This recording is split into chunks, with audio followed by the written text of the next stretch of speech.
So hello, everyone. I'll just wait for another minute or so while people are coming in. Thank you so much for coming. It's really a pleasure to have you here. I appreciate it.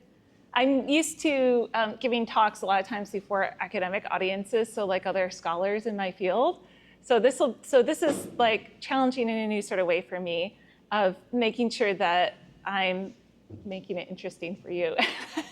So I hope that works. So I'm a historian of children's books and material culture, and I primarily work with British and American books written in English. And I conduct research by visiting university libraries and special collections, so places where, so not like this library, but more like the ones attached to the University of Illinois, where researchers come and you look in a special room and you have to not bring in drinks and be very careful because the materials are protected, and the librarians bring them forward for you to look at. And sometimes I also see these materials in other sorts of collections. So this talk today is going to share a lot of pictures of things that I have in collections. And then also, if you Google my name, so if you Google Hoiem and the title of my book, The Education of Things, and then there's the publisher, University of Massachusetts Press, also helped me to put together, publish online, this additional supplement to the book that is free and that has a lot of images additionally. So some of the ones from today are from that. And so if you wanted to see more about them, it has some little analysis and description of the images there. Not everything I'm showing today is online, but there's some overlap. And I also have another website online if you're interested in looking that is about depictions of sugar slavery. So if you also search for my name and sugar slavery, you can see this. So my research is about children's nonfiction especially, but I promise you children's nonfiction is actually really fascinating. That's what I love about it. So you can like take these things that look like they're just like textbooks and they're kind of boring or whatever. But you can find these in them very frank statements of the values and principles of people over time, because they're trying to explain the facts of life to their children and influence them to take up values that they believe are important. So what I find really interesting about children's nonfiction is that we can look at it as this source of understanding how our culture has changed over time, how our beliefs about young people and what they should learn and what kinds of citizens they should become has changed over time. So that's why I look sometimes at materials that present sort of controversial topics and so forth.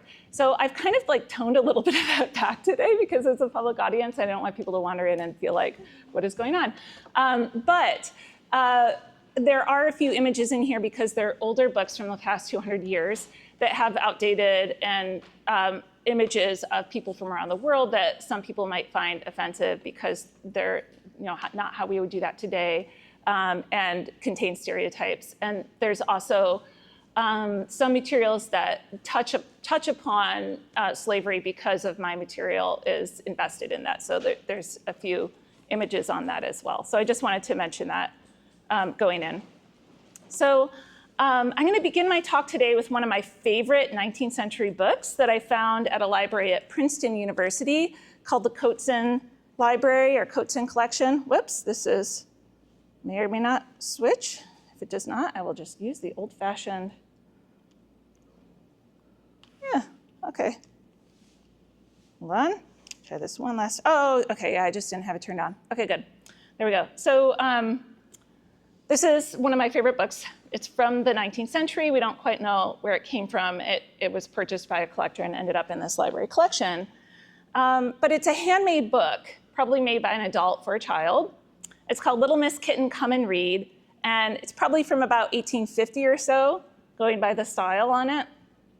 And it's a story of a mother cat's patient attempts to teach this playful kitten who paws at passing scarves and shoelaces to teach her to read despite all these distractions. So it strikes me as very modern. So on the first page, the mother cat invites the kitten to, quote, come and read. You are very idle, very indeed. And kitten resolves to learn, quote, down to H today. And kitten promises to behave and tried hard to do until she saw the little bow upon a lady's shoe. It went so oddly up and down with such a little swing that Kitten could keep still no more, but sprang to catch the thing. So the book is constructed as a scroll. So this is, rolls up. That's with paper pages pasted onto a long piece of linen and then rolled together. So readers would slowly unroll each page until the full book unwinds as a panorama, which is a book that stretches out and you can post it on a wall. So matching form to content, Little Miss Kitten compares infants first learning their letters to restless kittens. And it acknowledges this difficulty of sitting still for lessons. And then it presents a solution. So a book that works like a toy. So this handmade lesson book combines several commercially produced movable, features from several commercially produced movable books and toys from the time period, and I'll show them to you here. So one is the scroll alphabet. This is this one here. So it's a literacy toy that looks like alphabet cards, but they're printed in a row, and then it has on a paper strip, and then it uncoils from a cylinder case, and it has a crank to store it and pull it out. So again, forcing kids while you're learning your alphabet to kind of play around with your thing. And then this foldable tabletop game to the right, which tabletop games at the time period, they were printed onto paper and then cut into pieces and glued onto linen to create folds so that you could fold up the game. And this would make the game more strong because you wouldn't tear the paper eventually along the fold. So the scroll alphabet uses these familiar toys to teach reading. And so its unconventional form invites the readers, the children using it, to pay attention to the material that books are made of and their physical properties, and then how they're using their own bodies while they're reading. And you might think of this as like when you take piano instruction or reading instruction today or holding your pencil. These are physical things you do with your body. So the makers of Little Miss Kitten also seem familiar with advice from this time period in the late 18th and early 19th century about how children need to use their bodies to learn. So in a book from 1790 called Letters on Education, for example, there's an education expert, Catherine Macaulay, who insists that, quote, the laborious task of learning should not replace bodily exercises, which are so necessary to the corporal health and strength. And even little miss should not be censored for her locomotive tricks. So in other words, even girls need to move around. So she's also advocating for them. So many of these educators were influenced by John Locke, famous guy who also influenced the Constitution, who emphasized that we learn everything beginning at birth using our senses, using our bodies. And he's the one who came up with this famous analogy of the blank slate, that people are born not really knowing anything, but they gather it from their environment using their bodies. So he sort of says, what is it that explains all the things that we know? If the mind, whereas they say a white paper void of all characters without any ideas, how comes it to be furnished? Whence comes it that that vast store, which is the busy and boundless fancy of man, has painted on it with almost endless variety? Whence has it all the materials of reason and knowledge? To this I answer one word, from experience, and that all our knowledge is founded, and from that it ultimately derives itself. Our observation employed at either about external sensible objects or about the internal objects of our mind, so like the stuff we're seeing inside of our heads, perceived and reflected on by ourselves, is that which supplies our understandings with all the material thinking. So this is a very influential idea of thinking about what we do and we learn. And some people weren't quite sure whether instead we're kind of born knowing things. So this might seem like an obvious point. But it emphasized during the time period that you should learn by using your bodies. So this first 100 years of commercial children's literature in Britain, and that's roughly 1750 to 1850, when publishers first set up shop, first started selling books and toys together, it coincided with this new interest in teaching children through the senses and the body. So alongside books, that's why publishers invented all these many different educational toys and pastimes that we're familiar with today. And I'll just show you examples of them. And I bet you there are things you just kind of took for granted, like when did this stuff begin? So this is an example of a puzzle, So we're familiar with puzzles. Hello, welcome. And you can see here, it's called a posturepedic puzzle. It's or a posturepedic alphabet, so where the letters are made by people's bodies to show sort of form and movement and play. And I'll just flip through and show you a number of these different kinds of toys that I've studied. And this is kind of my area that I'm interested in, is what is this relationship between the rest of the material world and books. This is a classroom wall print called the five senses from around 1800, and people would print out pictures to put on your nursery wall or on your classroom wall. These are examples of a game. Actually, these are two different games, so they're a bit of a mismatch. But the one on the right is the new game of Virtue Rewarded and Vice Punished, which is the antecedent to the game of life. You sort of go down it and you can get bumped up or back depending on your moral choices. And then on the left, this is just a sort of sleeve that the game board would fold into. This one is for a different game, learning in sport.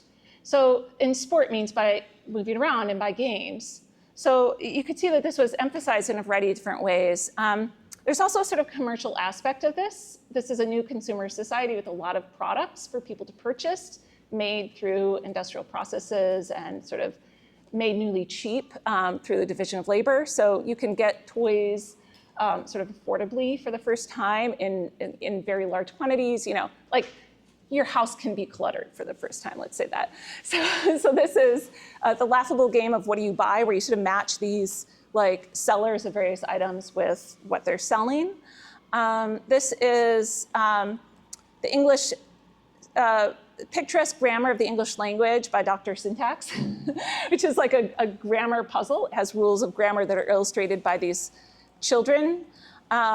These are alphabet tiles, which is a very old sort of material, probably invented originally by parents just by cutting out little bits of scrap paper. But these are more expensive ones made out of ivory on the left. And then on the right, these are alphabet cards, which were a very common way of doing your first reading. You can imagine like something like this could also be a book, but by being unbound, again, it allows kids to kind of carry them around, trade them, learn one, and then keep it as evidence of them having learned it. This is another form of an alphabet with an image on one side and a letter on the other. And you might notice that a lot of this stuff has these objects tied to the letters, these sort of things. So it's as if people are kind of collecting things. They're aware that the alphabet is connected to all these other objects. This is sort of like stickers for the early 19th century. It's called lotto sheets, and people use this now for playing bingo. But it's like you could cut up these little pictures, and you could distribute them for people to paste or color as like a cheap way for teachers to reward kids. So they would take these home and collect them. And then on the left, this is a puzzle that's made out of lotto sheet because it's like a thing every kid is familiar with, sort of putting it together in sort of a vocab book, if you will, for reading at the same time. So all these like combine reading with these different skills. So this one is also called, it's a mother's assistant to early instruction in the art of reading. So it's got sort of phrases on the back describing the picture, and then the front is just pictures of various life scenes. And part of it, like this one here is Adam and Eve. So part of what this is doing here is also letting adults and kids kind of chat about things. There's not a lot of images before TV, before like, the very cheap availability of like rep paintings or going online to look at art. So just having images in general is kind of fun and special. This is a miniature library. These were sometimes used to sort of get kids interested with these tiny little books. They're about this big. And sometimes kids would read these little ones, these little versions of the book. I'll show you what they look like a little bit later. And then they could also pretend to teach reading to their dolls. This is another sort of way of like giving them control over the lesson a bit. They feel like this is my book, and I sort of put it away.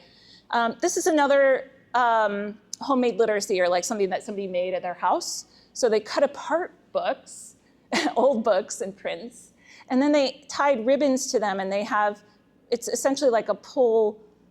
These figures can move back and forth by pulling the ribbons. It's a very clever little thing. This is actually similar to a street entertainment at the time, that would usually be made out of wood. So it's probably where they got the idea. So peep shows at this time period were sometimes mechanized in this way. And other sort of like scrapbooking sorts of prints that I've seen. So all of these this is the kinds of stuff that would be in your bookshop along with your book. And I think this is helpful to kind of understand, because it means the book itself is just like one object among all these other toys, much like when we go to Barnes & Noble or something. It's kind of the same now. You can buy presents for children. This is a kind of puzzle. called rebus cards or hieroglyphics, where they replace like a mental puzzle, where they replace a word with an image of the thing or something that sounds like it. So sometimes the object is being used for the sound. And then this is actually on the front of my book. It's one of my favorite ones, but it's a puzzle. It's an alphabet puzzle with children going up and down a ladder. The ladder symbolizes a couple of things, but the ladder of learning was very often like a shorthand for learning your basic things as a young child.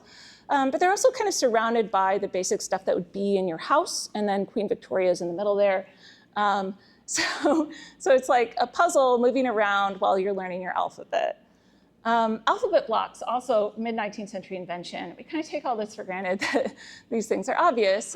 So other sorts of games, this is like a spelling game that it came with little tiles, and then it had different suggested things that you could try to spell or imitate. This is a jumping jack figure on the right that also has a horn book, which is a little engraved in horn alphabet for children to learn from. So you might notice some of these look kind of like homemade as well, because parents were also making these things, and that's a lot of times where the commercial publishers got the idea. These were kind of long folk practices of the time. I'm including this book, which is an import from Germany and translated, but it's from the mid-19th century, because it shows a kind of ideal space where kids are doing all this together. And it looks kind of like, a nursery. That we might find familiar with many of these different objects. And then kids are also reading books on the right. They're drawing on slates and so forth. I brought a book, or a couple of books by Jill Scheffrin, who's an expert on many of these materials as well, and it has tons of pictures, and those are in the back. So, and then also similarly, I just wanted to recommend, if you're interested in like a short history of children's literature, this one's pretty good and like public friendly, like if you're new to the subject. But Seth Lair also talks about how some of the very first commercial children's books, like A Pretty Little Pocketbook, which is on the right, it was sold with a ball or pin cushion. You got to choose which one you wanted. So this kind of like pair up with the toy that we see with movies and books today was also occurring from the very beginning. This is kind of what made commercial publishers for children specialized, was that they knew about this. They knew how to sell books and toys together. So, okay, so I'm gonna sort of give you a bit of an argument here about like what I think is interesting about this, sort of what I've been studying. So, okay. So my own research tries to make sense of why all this happened when it did, and it's kind of a perfect storm. There's more than one explanation. Some of it that I mentioned is commercialization of childhood, different ideas around parenting, more intensive parenting. But I argue also that there's this rise of manufacturing during the late 18th and early 19th centuries in Britain first, and then later in the United States, and it transformed traditional book learning.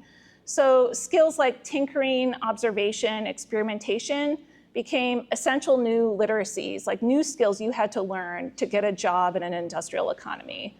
So this is similar to what we're seeing today. This is like our economy is rapidly changing in response to new technologies. And to compete in a modern marketplace, or like to have civic values and vote, you kind of have to learn things about computers, financial literacy, science literacy, visual literacy. And what I'm saying is that analogously with this first change, this first revolution in the economy that occurred, that British educators 2 centuries earlier from now taught children reading and writing along with these other new skills and knowledge areas that were thought to empower industrial era youth. And especially like to maintain their social position, wealthier families who traditionally would teach classical languages like Greek and Latin to their sons, they began teaching their children these new kinds of mechanical literacies, is what I call them. So mechanics is like how to put things together, how to explore them with your hands and your body.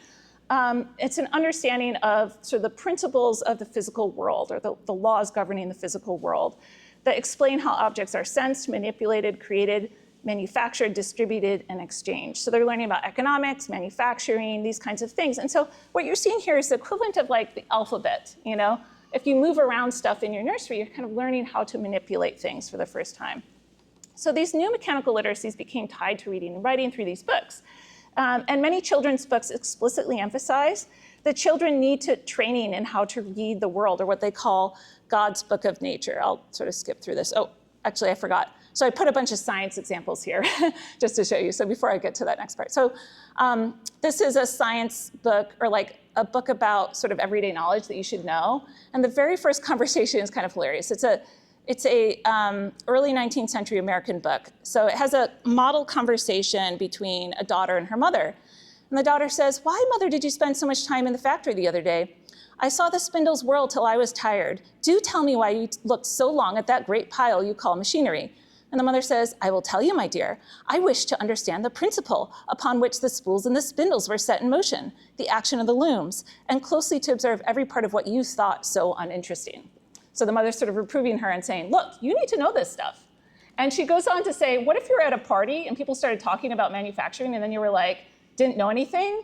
You'd be embarrassed, which I always think is like kind of hilarious explanation, right? So like at this time period, this is considered a socially, necessary knowledge to be an informed person. You got to know how factories work.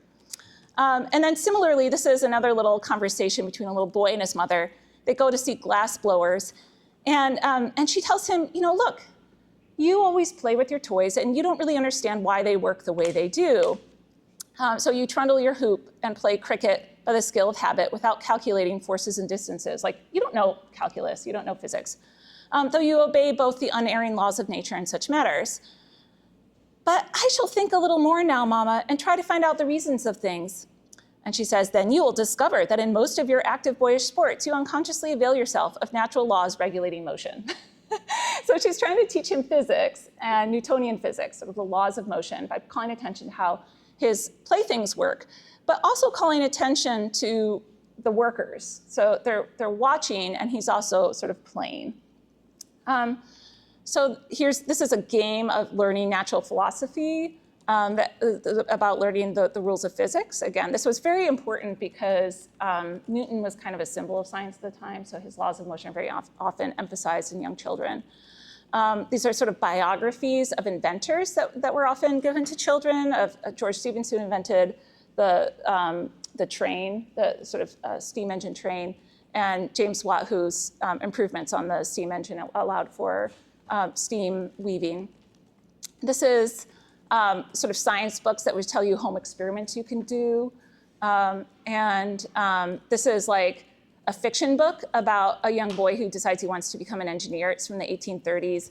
I love this book. It's just so interesting. It's the earliest example I could find of a boy being like, I want to be an engineer, and then showing what his education is and using that word specifically. There's also a lot of natural history things, so sort of introducing children to plants, animals, usually in this first through their bodies and then through kind of more indirect stuff. So like the idea is that something like the wind, which is in the bottom right-hand corner, you can't see the wind, but you can see your tailcoats moving in the wind. So as the child reads through the book, it's more and more complex and indirect.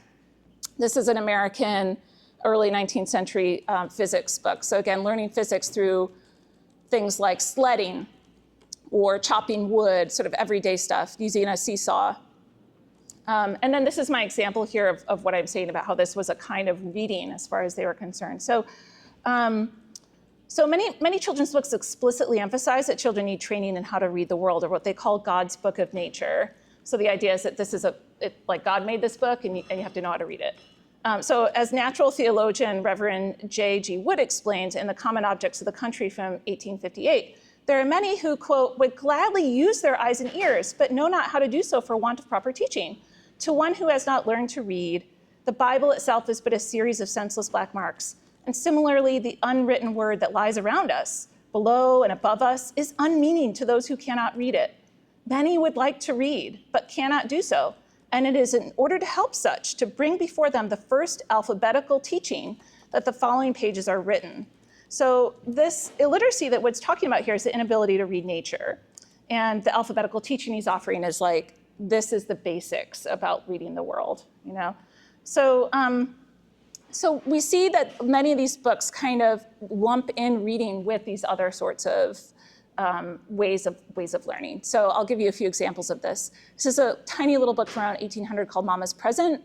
And it has Mama's giving a book to this child. And you could kind of read this as like she's saying, well, here, let me see if I can point here. Oh, good. Okay, you know, stop playing with your little carriage, it's like cars, and read your book. But it could also be that there's some relationship between the two. And this is, the rest of the book shows kids learning from other sorts of objects. So my point is that this is something that people don't really think about that much, but people already lived in a multimedia environment. You know, they just didn't have TV and movies, but they had toys, they had fairs with lots of stuff to buy. They had magic lantern shows. This is a way of showing through sort of transparent slides that would project something on the wall in the dark, and it was kind of similar to movies, but without motion. This is somebody using a globe, so another sort of learning technology. And then there's also a lot of books where people actually tell their kids stop reading and go look at stuff, which is so weird to us. Like, you're reading too much. So in this case, this is Harry Beaufort, the child of nature. He's observing this, this little aquarium, and it has like the quote that it's illustrating. He sat for some time quietly observing. So this idea that you're supposed to really train yourself to be able to observe carefully for a long period of time, just like you train yourself to be able to study or write or read. And similarly, you know, James Watt, always a favorite for teaching kids to pay attention to engineering and science. But like, again, he set down his book and he's just looking at this tea kettle. And the tea kettle's boiling water and creating steam, which is what powers the steam engine, the thing that he went on in his life to invent. So it's kind of implying like you have to think through this stuff. So we also have examples of sometimes books would tell you to take apart or destroy books. This is one of my favorites. It's a book on natural philosophy, which would be sort of rudimentary physics for kids. The image right opposite this title page is called the frontispiece. It has an illustration of a baby tearing apart the newspaper, and the kids object. Oh, you know, mother, the kid's tearing apart the newspaper. What should we do? And she says, it is not for mischief. A piece of paper is something new and curious to him, and he likes to shake it about and see how it'll move, and to pull it to see how strong it is, and how easy it will tear. And that way, he's learning the nature of it. So she praises him and says, look, y'all need to do this too. So, you know, again, other books that show kids, again, sort of like talking, sewing, reading. Whoops. So reading is just one of many activities. And this is a reading book series. So they're also showing you that you have to do all this stuff. And you can see this. This was a game I showed you sort of earlier as my game example. But the game board is actually, you kind of walk around on these objects until you come to the center, which is a school where kids are learning to read. So the idea was if you don't do this, you kind of don't have general knowledge. It's going to be hard for you to have any comprehension of what you read. So learning these things together is also part of the support for reading. There's sort of like science materials like this, little science kits are the kinds we get for kids. So many of these kinds of materials, you might be wondering, like, who used this, right? Because one of the things that I also kind of call attention to is that even though all of this was starting at this time, that and we tend to associate it with a kind of liberatory, really child-friendly pedagogy. At this time period, most people can afford these things. You know, there's still a very large portion of kids, more than half of them, who have to work by age 10, especially in the early 19th century in Britain. So they would be working for wages by age 10, and at a time when very few children could afford to not work these sorts of long hours, this kind of playful learning, it was more than just an effective way of teaching. It's also a kind of privilege. So instead of learning your Latin and Greek, this was also the privileged way to learn because only some children had access to it. So playful learning offered children of leisure a way to learn or acquire knowledge of the world that was once associated with actually workforce training. So it's like they need workforce training. They need to understand how machines work, but they can't go work in a factory. That's not how they're going to learn it. Because if you're sort of a wealthier child, you're going to be protected by that, by your parents. And so these devices are kind of coming into being because the economy is changing and it's no longer just agricultural money. And so they're trying to figure out ways that sort of wealthier kids who traditionally would not learn this stuff because it's what you learn when you go to work, can have access to increasingly necessary knowledge that brings you a good job, especially if you're kind of a younger son, for example, or if you're a mom who has to teach this to her children. So a growing market for these children's education materials, it kind of ended up reinforcing, this is my own interpretation of this perception that many of the educators at the time express, that purchasing toys and domestic furnishing prepares somebody to make these sort of rational judgments, rational moral judgments that are associated with a ruling class, especially in sort of the hierarchical class system of Britain. This became associated with sort of the wealthier families.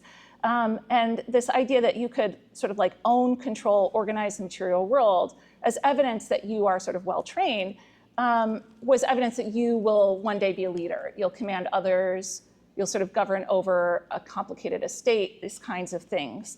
And you can see this in the way that many of these materials, this is just an example here. This girl is like teaching her cat to read with the cards that are contained in this cabinet. This is the storage box for it. Storage boxes costed additional money, so these would be sold separately. You could get the set and make your own box, or you could buy the cabinet. And the cabinet has this kind of gentleman's estate on it. So it could be aspirational for some people, but it could be, just an accurate reflection of the kind of child they're anticipating would buy this.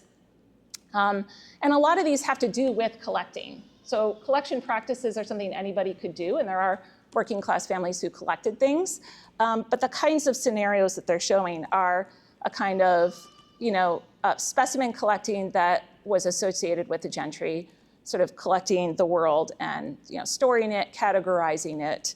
This is also the age of when the periodic table was created, when natural history kinds of systems of classification were created. So you can see this way that sort of owning, collecting, purchasing is very often depicted in the materials itself.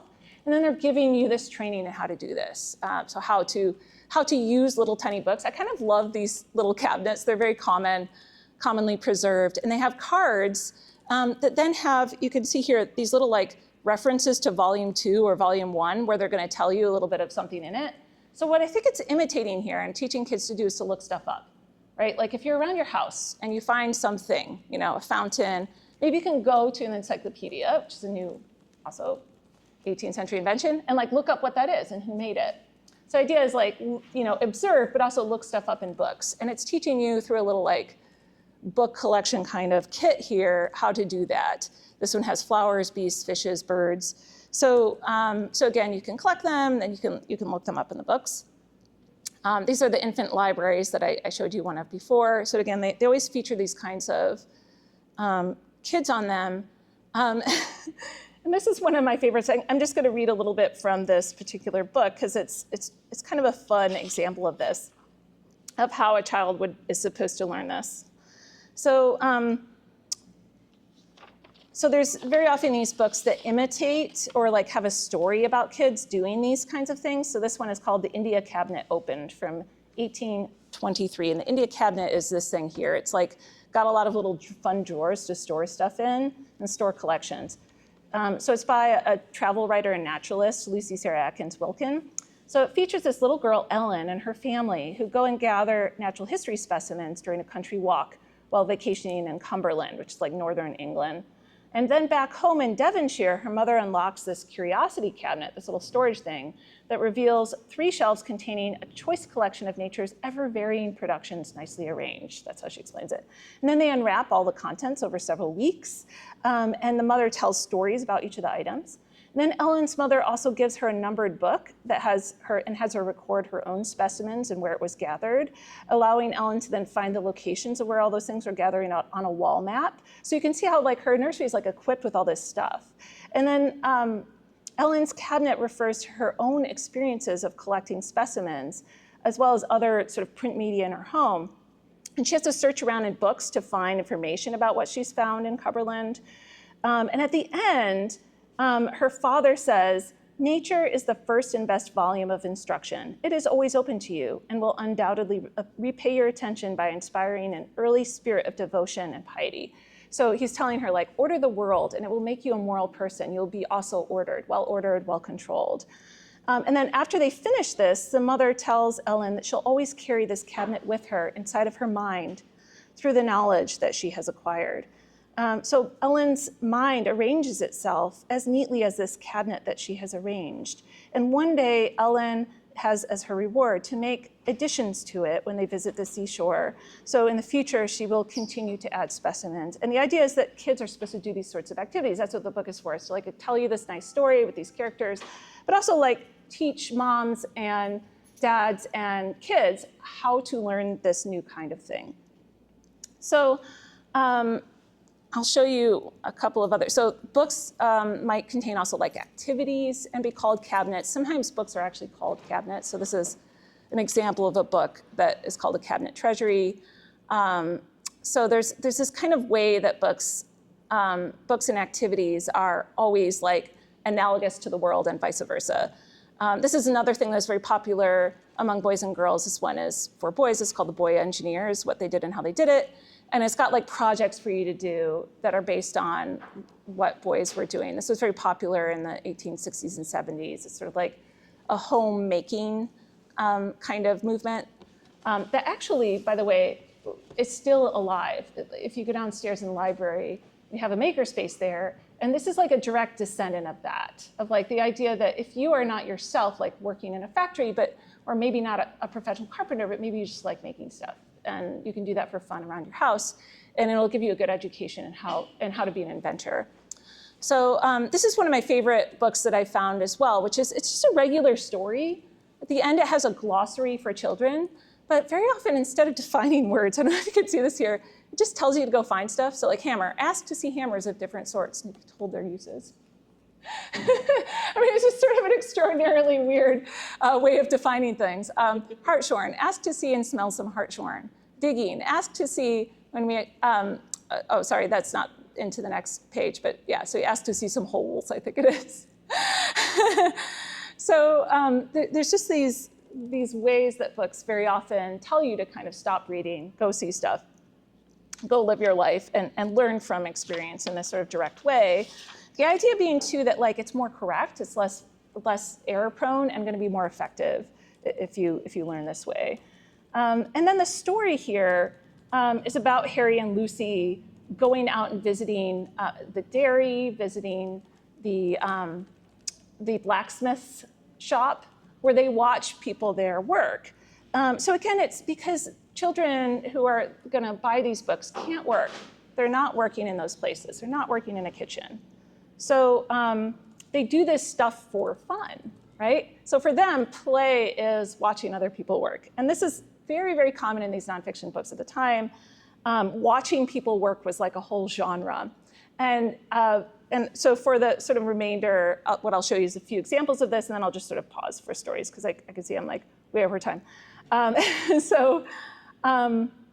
A lot of times when they talk about children watching people work, they compare it to children playing. And that's because these books are written for children of leisure, children who don't have to work. And they have the privilege to go out and watch other people as fun, you know? So for example, this is from a book called Lucy Wilson's Visit to Cottage Grove from 1823. It's about Caroline and Emily Somerset, who travel to Cumberland again for summer vacation. They stop at Birmingham, which is a factory town, to witness what they call, quote, the grand toy shop of Europe, because a lot of toys came from that city. And they tell the girls, you can, quote, see children of your own age employed in making watch chains, bracelets, necklaces, buttons, snuff boxes, and buckles, and using their little fingers with as much dexterity as you do in dressing your doll or playing a game of drafts. So in other words, like, this is such a bizarre, to me, comparison, right?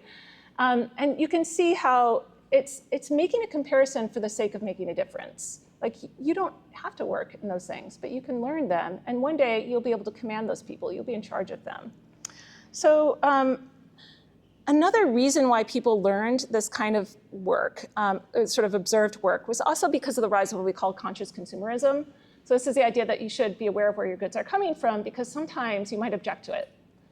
So there's a whole anti-slavery literature that's part of this, and also pro-slavery literature. People are showing kids, this is how sugar is made, for instance, which was made through enslaved labor, imported from Caribbean islands, from the South of the United States. And so they would present to children these quandaries with the idea sometimes, if it was written by an abolitionist author, to let you know this, so you don't eat it, right? Like, especially for kids, sugar and sweets is a favorite thing. So let them know whether or not you approve of how something was made.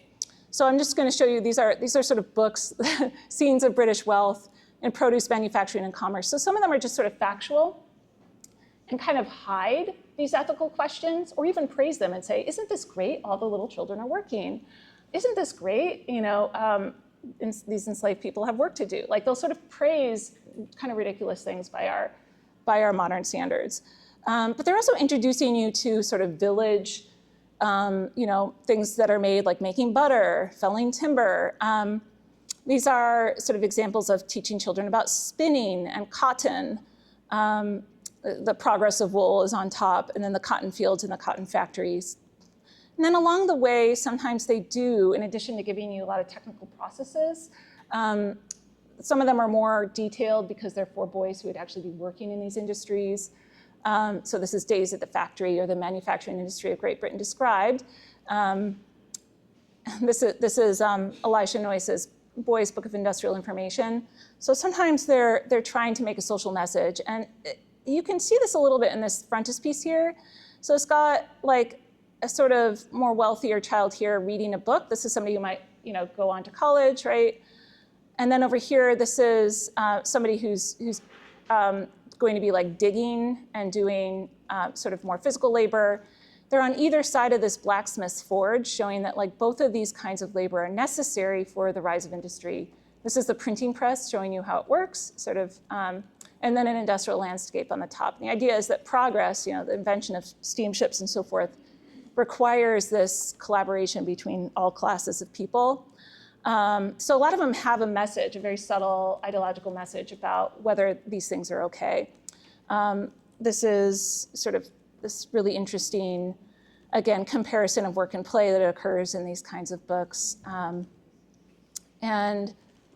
I think I showed this. This is an example of one. So I have some that are, I interpret this one as a kind of, I would say, default pro-slavery narrative, because they talk about slavery without condemning it, which is a very common thing for people to do. And it kind of just leaves you with this idea that this is just where things come from. It doesn't include any kind of condemnation of it. It makes it feel like this is okay. And so there's also people of this time that use these books to object. They would pause the narrative and say, look, this is awful. Don't eat it. Don't use these products. This one is showing where tea comes from. Travels in the boudoir. So one of my favorites is that a lot of these that are for girls would actually be organized by your house, by room in your house. So you could see china, milk, eggs, your furniture. Where are those things sourced from? And then it would explain it, so that the idea is that kids who can't travel, or maybe it's inappropriate, or they can't afford it, but they can afford the books, so they're sort of like middle-class families, would educate girls while also keeping them sort of in these domestic places. They're often in series. I'm curious if anybody here grew up with these kinds of things in their schools. They would look very different, but I'll show you a few more modern examples later. But they would explain, like, this is where a loaf of bread comes from, where a cotton bale comes from, where a cup of tea comes from, where coals come from, where gold comes from, and so forth. And then how it comes to you, the person who gets to eat it at the end. And whenever these books end with somebody eating it, they're kind of saying this is okay. So if they end with consumption, they're saying, like this one here on the coin, here is the coin press, and see the coin sit and work with glee, as well they may, and pleasure take, since golden sovereigns they make. May we ever have some to spend, and some to save or help a friend. So they'll end with kind of a praise for using the object. And again here about coal, it sort of shows the coal fires. This is a pull tab book, and we need to take it back. It shows people mining. Sometimes, again, it praises it, even though what's occurring. These are women crawling on their knees, chained to carts filled with coal. So this work was eventually made illegal in the 1850s, actually shortly before this was published, but they're sort of keeping an outdated picture. So many of these things were stuff that people did object to at the time, as sort of dangerous labor practices that could really wear you down. But the books themselves don't always disclose that. So they can focus on technical processes as a way of avoiding ethics. And so I think you get to see, like, what interests me about this in part is that we kind of do this today. So there's a way in which we have to make choices in the way we explain things to kids, of like, what are you disclosing to them? And do we tell people along with technical processes of how things are made? Some of the more difficult information about the history behind that, or where it comes from, who's making it, who might be killed or injured by it. So these are other pull tab books that, again, so you see here, it's showing exhibited wares at a fair, and then when you pull the tab, it shows you how they're made. So these are just like different kinds of books of this kind. So I'll kind of go forward. This is a really interesting, somebody added an index to one of their books of this kind so that you could look up stuff in your house and what page it was on. So you can tell from this that this is how the book was actually used. So people would be around their house, the child might have a question about linen cloth. Okay, so we're gonna look on page I'm not even sure if that's 170 or 150. And again here, scenes of commerce by land and sea, where does it come from? Answered. So, and then organized by room in the house. So, and then also like books that you would browse that would just have endless pictures of stuff in your house and where it comes from. I mean, this is like kind of an obsession. And part of it is like, for the first time, people were importing this stuff. It used to be your next door neighbor was making your stuff. And you walked over there and asked them to make a barrel, and then they brought it over to you. But now it could be someplace in India where something is made. Your furniture might be imported from there. So as the economy became more global and also more regional, this is sort of games that present, where things come from, with these little images of people working at different counties of England and Wales. People wanted to explain to their kids, like, look, this thing that you just kind of think it's just there, like, where did that chair come from? So a lot of the games have these kinds of invention themes because, that's a good job. So trying to get kids to be interested in it. So this is one of my favorite examples of like somebody objecting to it. So Henry Brown Artisan, so this is interesting. He signs his book, Henry Brown Artisan, for his author, which means that he himself is working class. So he's a worker who either does or used to work at a factory.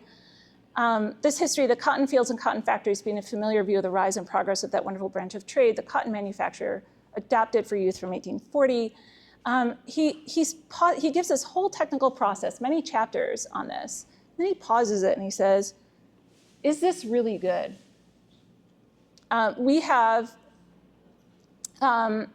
These kids are going to work in these factories and they can't get school. So the final conclusion he makes is, let us then cleanse and open the minds of the rising population by sound and honest education. Let us teach them to see and feel their own consequence, morally and politically. Let us raise in them a taste for a virtuous, tranquil, and independent life. Let us do these things, and the hard condition of which we have been speaking will gradually be softened down from among them, and they will gain their true position in society. They will command that machinery which has so long and cruelly commanded their parents. So he's telling them, we need to change this whole system. So some of these books are actually calls for social action. So I'll show like a couple of other examples and then stop. But these are examples from the 30s. So this is what kind of became of this. And again, they include sort of outdated stereotypes of people from around the world. But this was a very popular series from the 30s by Miska Petersham, who are immigrants and illustrators who settled in New York City and became illustrators of these school books that were put in school in the United States. So these are United States examples from the early 20th centuries to explain, again, where clothes and food and houses come from. This became a staple of education in the United States in the early 20th century. They tend to have a lot more history by the early 20th century in these sorts of stories, explaining where spinning and weaving, for example, first occurred with the drop spindle. And that was partly to help average sort of everyday kids, this is somebody weaving in the Philippines, to understand that everyone from around the world engages in these same occupations, because this is a time of rapid immigration. So they're trying to sometimes address anti-immigration sentiment, especially in school settings. And then also show that, that these processes have changed and give, this is sort of like when public schooling first started in the United States, give everyone an idea that their work is meaningful and it's part of a global human enterprise that has been going on for thousands of years, and that it's meaningful, that it's about helping humanity, and that we all help each other. So it has this kind of, I would say like 1930s New Deal kind of feel to it, where work itself is sort of praised as something you should be proud of. So again, this is showing sort of the origin of silk weaving, this sort of apocryphal story of the Empress of China, and then sort of everyday people in China sort of inventing weaving, and then flax is explained and so forth. So these are all from the Peterson series. Again, oftentimes they're also showing histories of slavery here.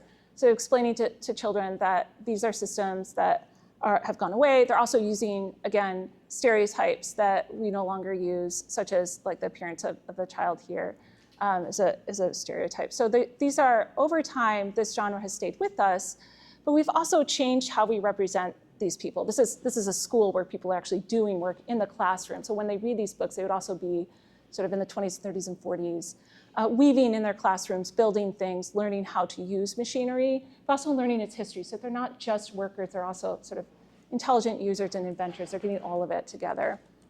So some of them are very socially conscious books. This one is about bread sort of at a global level. Explains sort of also the global origins of slavery and why it's bad. So there's interesting sort of messages included in all of these. And also the use of science to improve agriculture, sort of how agricultural lines happen. So you're kind of learning that everything ends in you, right? That you are the beneficiary of the hard work of many different people working together. And that you too one day will become most likely a worker, to build. So this says like, to build cities, we need masons and steelworkers, electricians and carpenters. To run trains, we need engineers and conductors and brakemen. We need teachers and doctors and miners and carpenters and all sorts of people to keep things running. But everybody needs the farmer. So there's also sort of like, a lot of times they'll praise the person who works rather than the person who eats, which is showing that unlike the Victorian era, everybody's going to school. So there's more of a sort of effort to address regular working class people with this kind of messaging in the 30s in the United States. This is another author who does this, Lucy Sprague Mitchell, who's located in New York City. And we also get sort of like stories of the earth itself as an object that has been made over billions of years. This is a wonderful version of that, Virginia Lee Burton's life story. I think I might have it in my bag, I forget, but it tells about the formation of the cosmos and goes all the way at the end to the child's window. So again, ending with you, the recipient of creation, of all creation. And this is a modern one that I brought along called Blue, which is, you can see that it's again addressing sort of indigo, which was a crop created to make blue dye. It goes over sort of various ways that blue dyes have been created over time. The use of enslaved labor to create the color blue is brought up, but it's much more respectably treated. And then at the end, it ends with the chemical blue dye that enables blue jeans and sort of blue as a democratic color at the end. So all of these are sort of talking about the ethics of making. There's also a lot of changes in how we represent indigenous technologies. So praising that technologies created by indigenous people throughout the world continue today in our foundation of our society. So I guess that's where sort of we ended up. I'm sorry that I went a little bit long, but I included like tons of these books, and thank you for your patience. If you'd like to browse through them, they're in the back. And I'll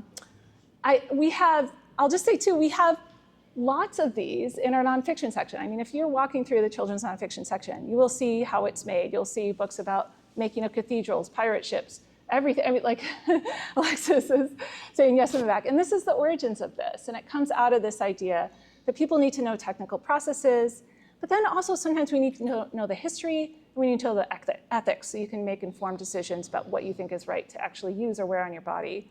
So, okay, so thank you very much about this is my long thing. I'll turn it over to you.